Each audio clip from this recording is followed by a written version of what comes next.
신약성경 베드로전서 1장 3절 4절 말씀입니다.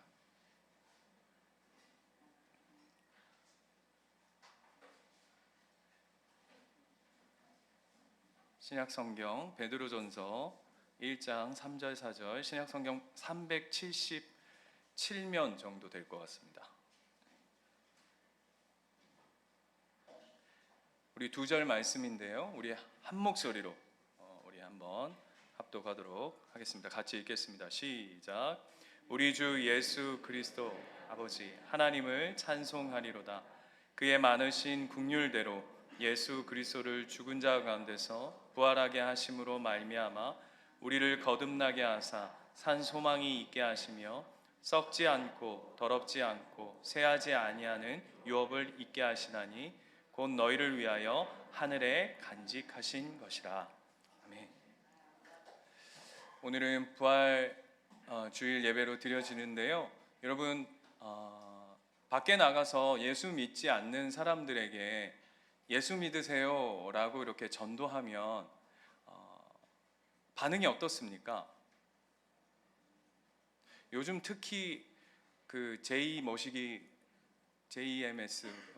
때문에 굉장히 더욱 차가워졌죠, 그죠? 네. 그러면서 대표적으로 너희들의 예수를 어떻게 믿냐라고 하는 것 중에 세 가지 정도로 압축해 보자면, 어떻게 처녀가 잉태해서 아이를 낳을 수 있냐, 그게 말이 되냐, 이렇게 이제 우리에게 협박해 오죠. 그리고 또 대표적인 게 여러분 어린 시절부터 많이 들었겠지만, 어떻게 사람이 물 위를 걷냐, 이런 이야기. 그 중에서 빠지지 않고 예수 믿으라고 하면 말도 안 된다라고 공격해오는 가장 또 대표적인 게 뭐냐 하면, 사람이 어떻게 죽었다가 사흘 만에 다시 살아날 수 있냐, 이런 이야기들을 참 많이 합니다. 그런데 여러분 보시면, 하나님을 모르는 사람들에게는 사람이 죽었다가 다시 산 것이 말이 안 되는 이야기지만, 저와 여러분 믿는 자에게 있어서 이 부활의 의미와 그 중요성과 이 사실만큼이 정말 그 어떤 것보다도 정말 핵심이지 않습니까? 그렇죠? 그래서 고린도전서 15장에 보면 예수 부활이 없다 하면 우리는 살 소망이 없다, 이런 이야기를 합니다. 그만큼 부활은 우리에게 너무나도 중요한 사건입니다. 그래서 부활의 의미 아는 것이 굉장히 중요하지 않습니까? 부활의 의미. 우리가 부활의 의미를 세상이 너무나도 왜곡되게 쓰는데, 예를 들면 제가 여러 번 얘기했지만, 야구 선수가 원래는 3할 타자가 갑자기 슬럼프가 와가지고 한 2할대로 떨어졌다가 다시금 3할대로 올라오면 그걸 뭐라 그러죠? 거포의 부활, 이런, 거기에다가 부활을 자꾸 갖다 써가지고, 이제 우리가 진짜 부활의 의미가 무엇인가라고 생각할 때에 많은 오해들을 좀 하게 되는 것 같아요. 그 중에서도 예수님의 십자가 사건과 이 부활 사건을 설명할 때 성경은 예수님께서 십자가에 돌아가시고 사흘 만에, 그러면서 3일이라는 그 숫자를, 3일이라는 시간을 매우 강조합니다. 3일, 사흘 만에 부활하셨다. 우리 사도신경에도 뭐라고 되어 있죠? 모르시는 거 아니죠? 순간 당황했는데, 아무튼 사흘 만에. 사흘이라는 숫자, 3일이라는 숫자가 어떤 의미가 있냐면, 여러분 잘 보세요. 3일이라는 숫자는 완전한 죽음을 상징합니다. 그죠? 여러분 장례식의 기본적으로 며칠 하죠? 3일장을 합니다. 왜요? 얼마 전에도 뉴스에 그런 얘기가 나왔던데, 돌아가셨다고 해가지고 병원에서 이제 그거 있잖아요, 이런 거 우리 영화 같은 데 보면 삐 심정지 딱 와서 장례를 했는데 갑자기 노모가 벌떡 일어나셨다죠. 뉴스 얼마 전에 나온 뉴스 못 보셨어요? 그래서 너무 당황해가지고 이게 뭔가 산부활인가 이랬는데, 그게 뭔가 오차가 잘못 이렇게 약물이 이렇게 돼가지고 다시 20 몇 시간 만에 다시 이렇게 일어나. 부활 아니죠? 네. 근데 우리가 3일이라고 하는 건 완전한 죽음을 상징합니다. 그러면서 동시에 3일 만에 부활하셨다라는 의미는 동시에 어떤 것을 동시에 가지고 있냐면 죽음마저도 예수 생명을 사로잡을 수 없노라 라고 하는 것이 3일 만에 부활하셨다라고 하는 그 사흘을 강조하는 그 부활의 의미가 그렇게 고스란히 담겨져 있는 거예요. 그러니까 완전한 죽음, 인간으로서의 완전한 죽음. 그러면서 예수 생명, 신 하나님의 아들로서는 죽음마저도 가둬둘 수 없노라 라고 하는 그 사흘의 시간들이 그 예수 부활의 의미 속에 고스란히 담겨 있는 것이죠. 그러면 이렇게 한번 질문해 볼게요. 그 예수 그리스도의 십자가의 사건과 그리고 사흘 만에 부활하신 그 부활의 사건이 지금 이 시대를 살아가고 있는 저와 여러분에게는 어떤 의미가 있을까요? 이 부활이 확 올라면 예수님께서 제자들에게 찾아오신 것처럼 제자들이 이렇게 우리식으로 하자면 이런 공간 안에 무서워가지고 싹 숨어 있었는데 예수님이 이렇게 벽 뚫고 들어오시거든요. 이렇게 쑥 들어와셔요. 평안하뇨 이러면서. 절대 안 평안하겠죠, 그죠? 한번 생각해 보세요. 예수님이 여기 구멍 2개 뚫린 상태로 아마 이렇게 하고 오셨을 것 같아요. 그 어벤져스처럼 이렇게 벽 쫙 그 성화 같은데 그림에 자주 나오시는 예수님처럼 벽을 이렇게 쫙 하면서 들어오면서 평안하뇨 이래야 부활이 확 우리한테 올 텐데 우리는 그렇지 않잖아요. 우리는 뭘 믿냐 하면 말씀으로 그것이 진실되고 사실이고 지금도 여전히 살아계신 그 예수 그리스도의 부활을 믿는 거 아닙니까? 그것이 지금을 살아가고 있는 저와 여러분에게는 도대체 어떤 의미가 있을까 고민해 봐야 되지 않겠어요? 그런데 성경은요 참 재미있는 게 예수 그리스도의 그 부활 사건을 여러분에게 설득시키지 않아요. 이거 진짜다, 이거 진짜 리얼이야. 예수님이 3일 만에 그래서 뭐 십자가에서 죽은 척 하셨다가 아까 그 할머니가 돌아가신 줄 알았는데 뭐 24시간이 좀 지나서 다시 일어나셨다라고 하는 그런 것처럼 예수님이 이렇게 기절설, 그래서 예수님 십자가에서 돌아가신 게 아니라 잠시 기절했다 이런 이야기들을 하는 사람들이 있어요. 아니죠. 여러분 예수님 진짜로 돌아가셨죠? 네? 그런 거를 성경은요 우리에게 애원하지 않아요. 믿어주세요 플리즈 하면서 애걸복걸하면서 설득하거나 설명하려 하지 않아요. 오히려 고린도전서 15장 23절 한번 띄워주시겠습니까? 고린도전서 15장 23절에 되면 그냥 성경은 부활에 관해서 아주 명쾌하게 아주 명료하게 단순하게 이렇게 얘기해요. 그러나 각각 자기 차례대로 되리니 먼저 첫 열매인 그리스도요 다음에는 그가 강림하실 때에 그리스도에게 속한 자라라고 얘기하면서 부활에 관해서 성경은 뭐라 얘기하냐 하면 예수님이 우리 부활의 첫 열매가 되셨다라고 그냥 이야기하고 끝내요. 그냥 선포죠. 첫 열매가 되셨다. 여러분 이게 왜 우리에게 중요하냐면 지금 우리가 이 시대를 살아가고 있는 현 시대를 살아가고 있는 우리에게 부활이 무슨 의미가 있냐면 첫 열매가 어떤 뜻이죠? 첫 열매란 얘기는 무슨 얘기냐면 풀어서 얘기하자면 그 다음은 우리가 부활할 것이다 라는 얘기예요. 우리의 부활이 기다리고 있다라는 거예요. 그래서 부활은 우리에게 굉장히 의미심장합니다. 그냥 부활절에 계란 까먹는 걸로 그냥 지나갈 이야기가 아니에요, 여러분. 네, 부활. 여러분 진짜 오늘 아침이 부활절이 너무 기다려지셨습니까? 아니면 그냥 똑같은 하루였습니까? 똑같은 주일. 아이고야 왔다. 저는 오늘 너무 행복했어요. 아침에 금식을 하다 보니까 저는 이제 오늘부터 이제 먹어 제끼는 날이거든요.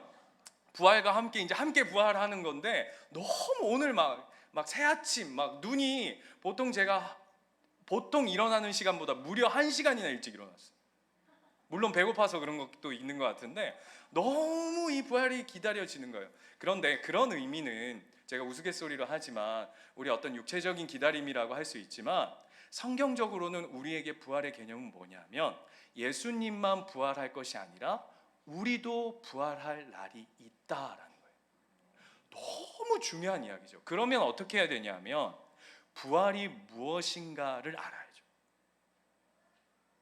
그냥 야구 선수가 조금 더 컨디션이 좋아진 거 정도가 아니라 와, 내 몸무게가 많이 한참 70kg를 향해 막 빠지다가 드디어 90으로 부활했다. 이런 거 말고 네.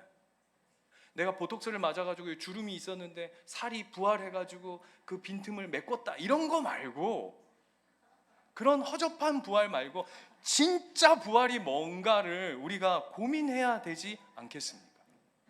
그런데 이런 이야기를 하면 우리가 이런 생각을 해요.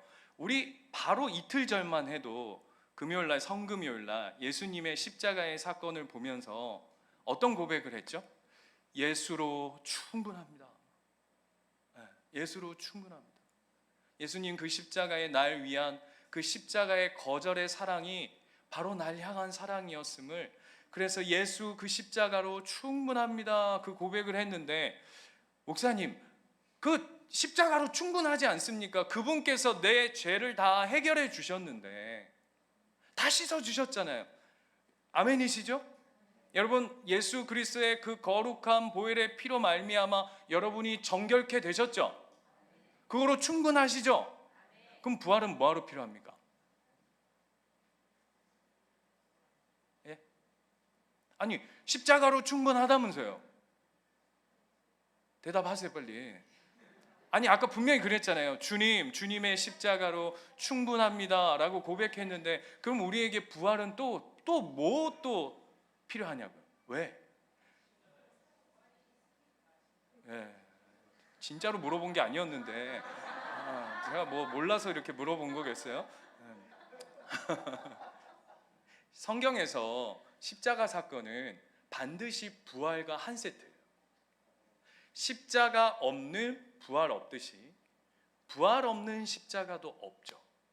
예를 들면 이거를 아주 좋게 비유들 수 있는 사건이 있습니다. 그게 뭐냐 하면 이스라엘 백성이 출애굽하는 사건을 잘 들여다보면 이것이 딱 뭐와 세트가 딱 똑같냐면 십자가의 사건과 부활 사건을 그대로 드러내줘요. 여러분 한번 잘 생각해 보십시오. 십자가 사건은 꼭 뭐와 같냐 하면 애굽을 탈출하는 것과 같습니다. 그렇죠? 죄로부터 끄집어내시는 하나님. 이게 딱 십자가 사건과 딱 아주 비유적으로 딱 맞아 떨어지거든요. 그래서 하나님이 그 죄로 말미암아 세상의 상징인 그 애굽으로 말미암아 이스라엘을 끄집어내듯이 우리를 죄로부터 탈출시키는, 그래서 그 십자가죠. 그런데 우리의 이해는 거기에만 머물러 있어요. 그렇지 않아요. 하나님께서 이스라엘 백성을 애굽에서 끄집어내신 이유는 뭐냐면, 목적은 무엇이냐 하면 가나안 땅에 넣기 위함이죠. 이게 한 세트예요. 그냥 예를 들어서 끄집어만 내놓고 가나안 땅에 넣지 않는다 그러면 이거는 온전한 십자가와 부활의 사건이 아닌 것이죠. 그래서 끄집어냈다면 반드시 넣어야 되는 거예요. 예를 들면 여러분 영화 아저씨 아시죠? 아저씨, 저 같은 사람 나오잖아요. 그죠? 예. 그러면서 어떻게 하죠? 머리를 막 면도기로 쫙, 그런 애들은 머리를 빡빡 밀어도 그렇게 우리 같은 사람은 이제 밀면 땜빵이 막 나오고 막 오징어가 되고 이러는데, 이게 면도기로 쫙 밀면서 내가 너 씹어 먹어 버릴 거야 막 이러면 발음도 안 좋은데 멋있어가지고 자매님들이 거의 원빈이요 하나님이요 막 이런 모습들. 근데 그 아저씨 영화의 이야기가 뭐냐면 한 여자아이를 조폭들로부터 건져내오는 이야기잖아요. 그게 십자가 사건이라면 부활은 뭐냐 하면, 부활은 그냥 조폭들로부터 그 여자아이를 다시 찾아오는 것에서 끝나는 것이 아니라 그 여자아이를 데리고 사는 거예요. 함께 사는 거예요. 그게 부활이에요. 예를 들면 우리가 십자가 사건과 부활을 제대로 이해하지 못하면 그냥 신데렐라로만 살아요. 이게 무슨 얘기냐? 여러분, 신데렐라가 어떻게 되죠? 유리구두를 딱 신겨주면서 어떻게 끝나요? 왕자님과 짠짜자자잔 이렇게 하고만 이야기가 끝나버린다고요. 여러분, 그거는 행복한 이야기의 시작이죠. 그 이후의 이야기 아세요? 이혼했대요? 큰일 났네. 막장 드라마를 막 쓰시네. 여러분, 결혼식 중요하죠? 그렇죠? 결혼식 중요하죠? 왜 중요해요? 결혼식이요? 보여야 되니까? 아니요. 결혼 생활을 위한 시작의 의미니까. 결혼식이 중요한 만큼 결혼 생활이 중요한 거예요. 결혼 생활을 내가 이제 진짜 머리가 팥뿌리가 되도록 저 한 사람만을 사랑하며 저 사람만을 바라보며, 왜 표정이 안 좋은지 모르겠는데, 저 사람만을 오직 바라보면서 살겠노라 평생 약속하는 그 이유가 뭐냐면 그 시기 그래서 중요한 거죠. 왜? 살기 위해서. 십자가가 중요합니다. 왜요? 부활로 우리가 살기 위해서 중요한 거예요. 십자가와 부활은 그래서 한 세트인 거예요. 그냥 예수님이 이제 내가 너를 죄로부터 끄집어내서 내가 너를 깨끗하게 털어주고 깨끗하게 씻겨줬어. 그랬으니 이제 네 마음대로 살아. 이게 아니라 너 이제 죄로 말미암아 이제 새로운 인생, 새로운 부르심을 받았으니 이제는 나와 함께 살자. 이게 부활이라고요. 그래서 여러분 잘 보세요. 예수님께서 이 땅 가운데 처음 이 땅 가운데 오셨을 때 아기로 오셨죠. 그때 별명이 뭐였죠? 이름이 임마누엘이었어요. 그렇죠? 임마누엘. 뜻이 뭡니까? 하나님이 우리와 함께 하시다. 그리고 더 재밌는 건 예수님이 부활하시고 40일 동안 이 지상에 계시다가 승천하시죠. 그때 예수님이 제자들에게 뭐라고 말씀하고 가시죠? 내가 너희와 영원토록 항상 함께 있을 것이다 라고 얘기하고 가셔요.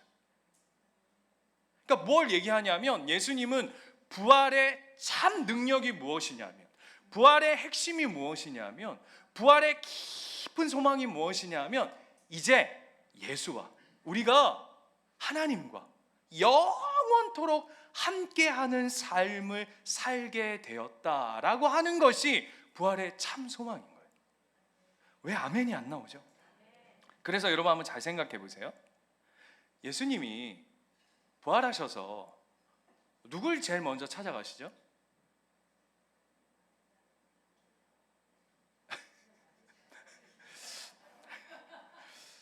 우리 교회는 답을 제가 먼저 얘기해주고 이렇게 질문하는 좋은 시스템을 가지고 있어요. 자, 예수님이 부활하셔서 여인들은 그냥 만난 거고, 예수님이 누굴 먼저 찾아가시냐고요? 제자들이잖아요. 그래서 질문해 볼게요. 저와 여러분 같으면 예수님이 진짜 약속하셨던 대로 부활하셨다면 제자들 찾아가실 사람? 혹시 찾아가는 분들이 있을 수 있죠. 그럼 어떻게 찾아갈까요? 야, 문 열어봐. 문 열어봐라. 이놈의 새끼들 이것들 다 도망가고 이거 다 내삐고 나를 알면 내가 저주를 받아버려. 예수님 전라도 분이 되셨는데 나와봐. 이리 나와봐. 야, 줄 서. 야, 엎드려 뻗쳐. 베드로 너부터 엎드려. 저 같으면 이렇게 할 것 같아요. 그죠? 안 그래? 아니면 저 같으면 부활해서 제자들 뭐하러 찾아갑니까? 저 같으면 이렇게 해요. 방송국 갑니다. 안 그래요? 방송국 가면 되잖아요. 방송국.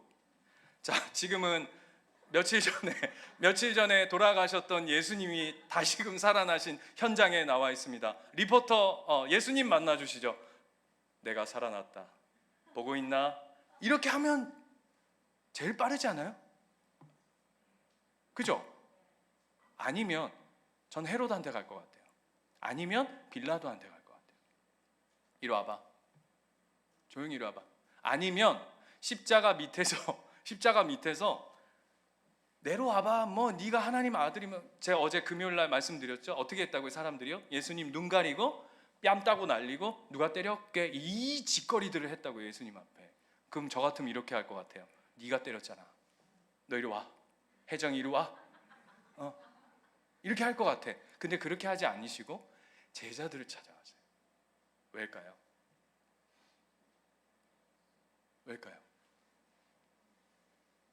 왜 빌라도, 헤롯, 수많은 예수를 조롱하고 모욕하고 수치를 주던 그 수많은 무리들 앞에 가지 아니하시고 왜 예수님이 제자들을 찾아가셨을까요? 이유는 단 한 가지예요. 그들과 함께 살 거니까. 그들과 함께 하고 싶으신, 그게 부활의 의미라니까요. 그래서 엠마오 도상, 그것을 그대로 보여주는 너무나도 아주 실제적인 이야기가 있잖아요. 예수님의 제자들이었던 그가 걸어가는데 누가 낯선 사람이 옆에 쑥 와서 서요.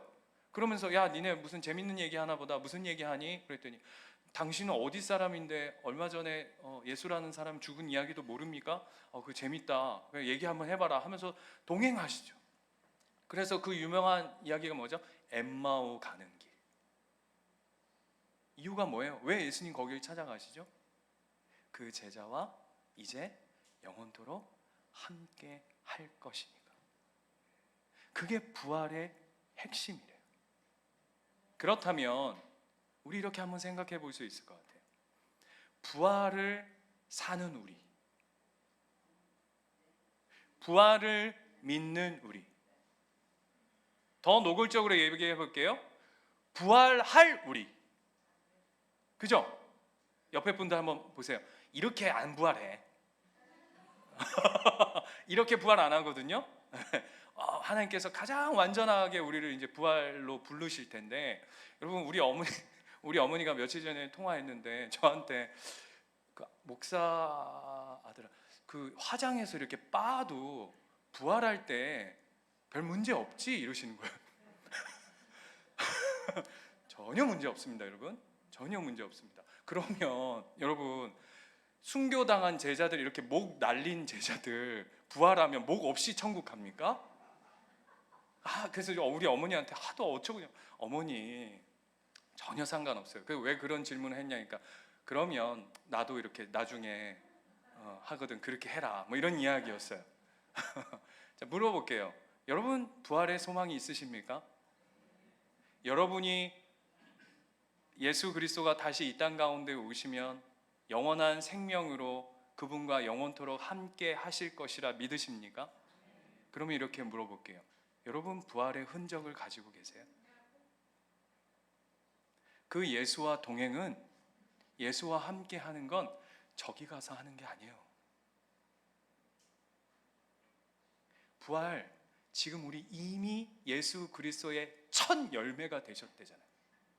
그러면 지금 여기 현실 속에 내 삶의 한복판에서 예수 그리스도와 동행하는 삶의 흔적들이 여러분 뚝뚝 떨어지셔야 돼요. 오늘 그 얘기를 하고 싶은 거예요. 질문이요. 퀴즈 내볼게요. 여러분 천국 가고 싶으시죠? 왜 이래? 아니다, 나는 뭐 괜찮다. 목사님 저는요 천국 안 가도 됩니다 하시는 분, 제가 연락드려 놓을게요. 손 한번. 없죠? 절대 없을 거예요. 그런데요, 여러분 질문이요. 천국 왜 가고 싶으세요? 그렇죠. 그게 정답이어야 돼요. 그곳에 예수님이 계시니까. 그곳에 하나님이 통치하시니까. 그곳에서 하나님이 우리와 함께 할 것이니까 그곳이 천국인 거예요. 여러분 천국은 파라다이스여서 가고 싶은 곳이 되는 게 아니라, 거기 가면 무슨 모슬렘처럼 거기 가면 나를 섬기는 자매님들이 30명씩 50명씩 있댄다 이래가지고 폭탄 테러 하는 인생이 아니라, 실제로 모슬렘에 폭탄 테러 하는 사람들은 그 천국 상을 가지고 있단 말이에요. 내가 천국에 가면 이 땅에서는 누리지 못한 그 놀라운 일들이, 거기서는 예쁜 자매님들이 막 나한테 오빠 오빠 돈 없어도 잘 모실게요, 이런 천국을 꿈꾼단 말이에요. 그래서 가고 싶은 천국이 아니라고요. 우리의 할머니 할아버지, 저희 할머니 살아계시지만 할아버지 먼저 소천하시고 그 얘기 했죠. 할머니가, 저희 할머니 이제 치매시니까 할아버지, 아우 나는 빨리 천국 가고 싶다, 난 가서 너희 아버지 좀 만나고 싶다 이러시니까 저희 아버지가 뭐라고 하셨다고요? 어머니, 그러면 아버지 입장은 생각 안 하나? 아버지는 어머니 힘들어가지고 먼저 갔는데 아버지 입장은 생각 안 하나? 그럼 그거가 천국이가? 그런 데가 아니에요, 여러분.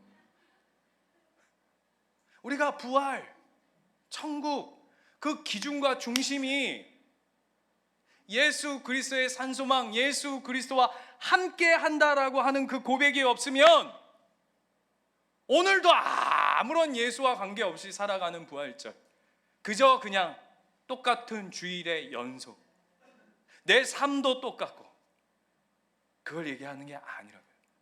그래서 십자가와 부활은 우리에게 가장 큰 은혜요 선물인데, 왜냐하면 그것을 통해서 예수 그리스도와 영원토록 함께 동행하는 삶을 살게 되기 때문이에요.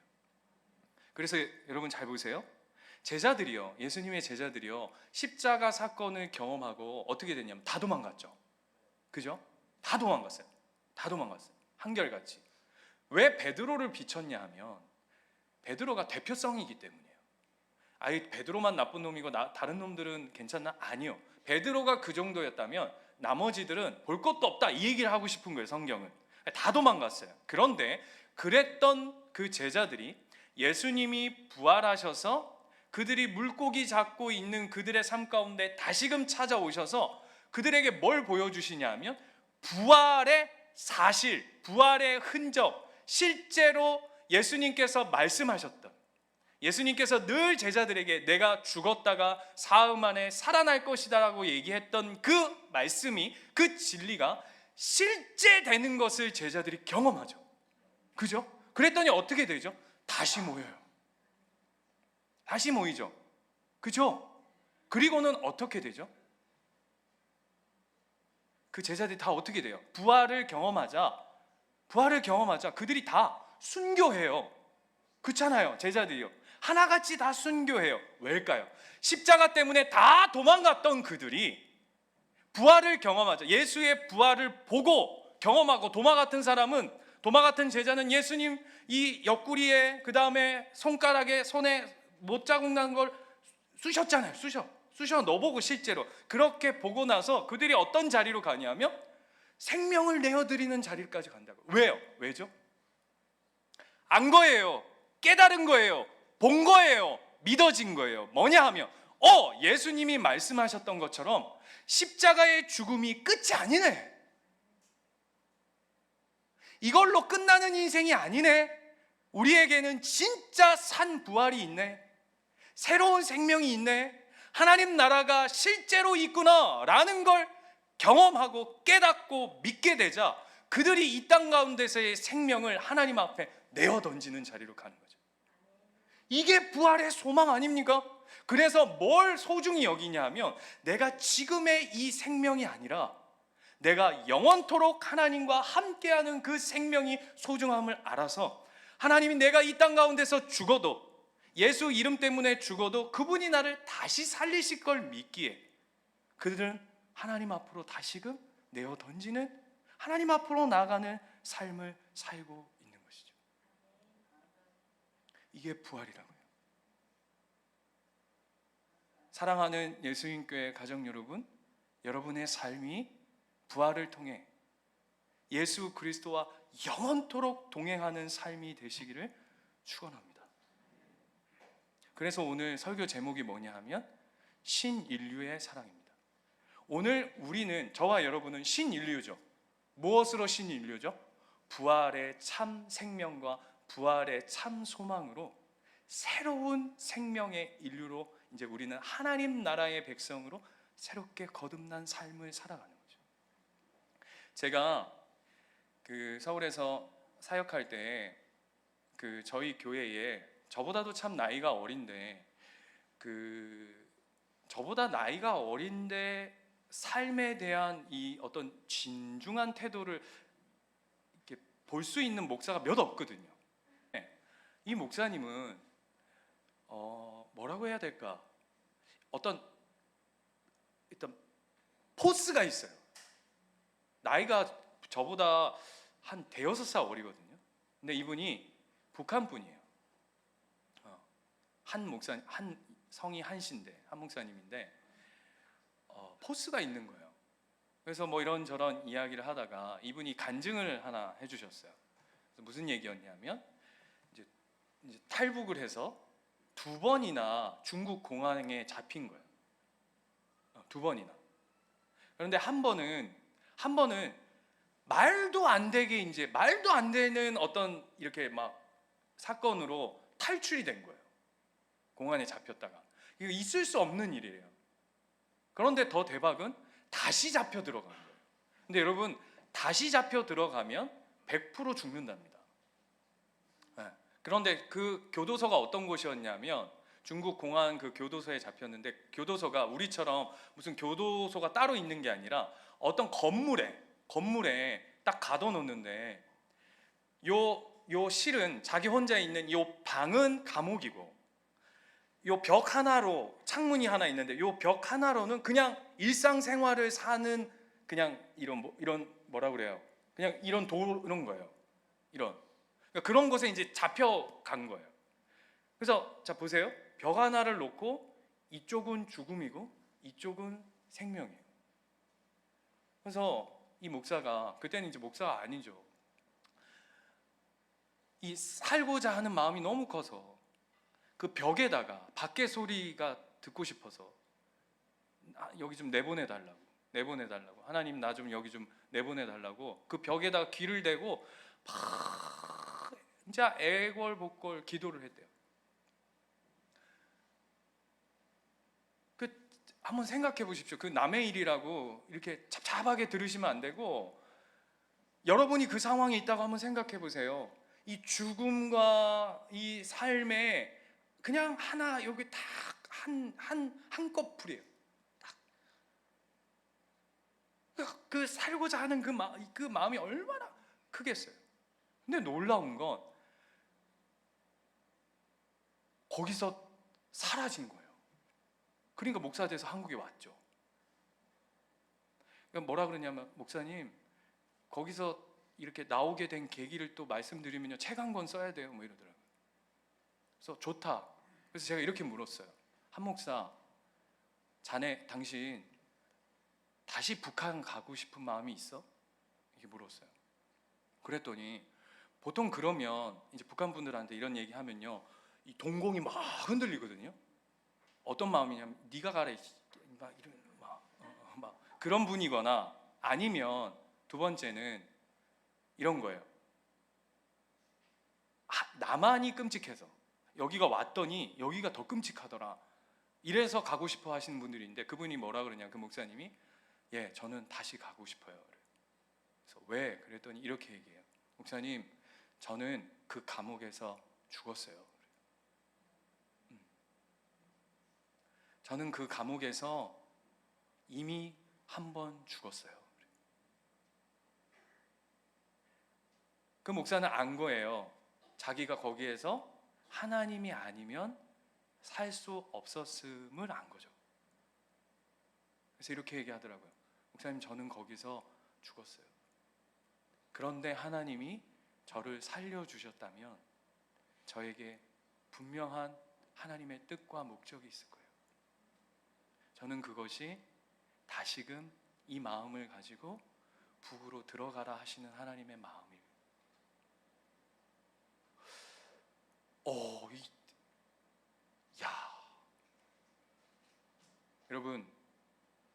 여러분 죽으셨죠?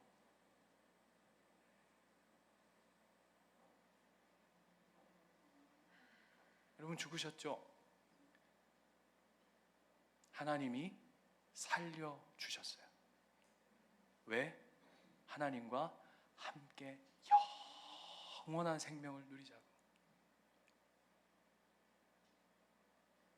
그래서 하나님이요 뭐라고 말씀하시냐면, 이 말씀 읽고 마칠 텐데요, 이사야서 42장 띄워주시겠습니까? 6절 8절 같이 한번 읽어볼까요? 시작. 나 여호와가 의로 너를 불렀은즉 내가 내 손을 잡아 너를 보호하며 너를 세워 백성의 언약과 이방의 빛이 되게 하리니 내 눈먼 자들의 눈을 밝히며 갇힌 자들을 감옥에서 이끌어내며 흑암에 앉은 자들을 깜방에서 나오게 하리라. 나는 여호와이니 이는 내 이름이라. 나는 내 영광을 다른 자에게 내 찬송을 우상에게 주지 아니하리라. 이게 무슨 얘기인지 아세요? 내가 내 자녀들을 위해, 내 아들 딸들을 위해 내 생명을 그들에게 내어주었다. 그리고 약속하신 대로 다시 살아나셨다. 그래서 이제는 그 어떤 것으로부터 내 아들 딸들을 빼앗기지 않겠노라. 얘들아, 내 사랑이 아닌 것에 네 마음을 주지 마라. 하나님의 사랑이 아닌 것에 네 마음을 두지 마라. 얘들아, 그것으로 네 인생이 만족할 수 없노라. 나는 다른 우상에게 내 영광을, 내 이름을 빼앗기지 않을 것이다. 내가 너와 함께 하기를 원하노라. 오늘 그 말씀하시는 거예요. 그게 부활이래요. 오늘 이 부활의 참 소망이 저와 여러분의 삶 가운데 가득하시길 축원합니다. 기도하겠습니다.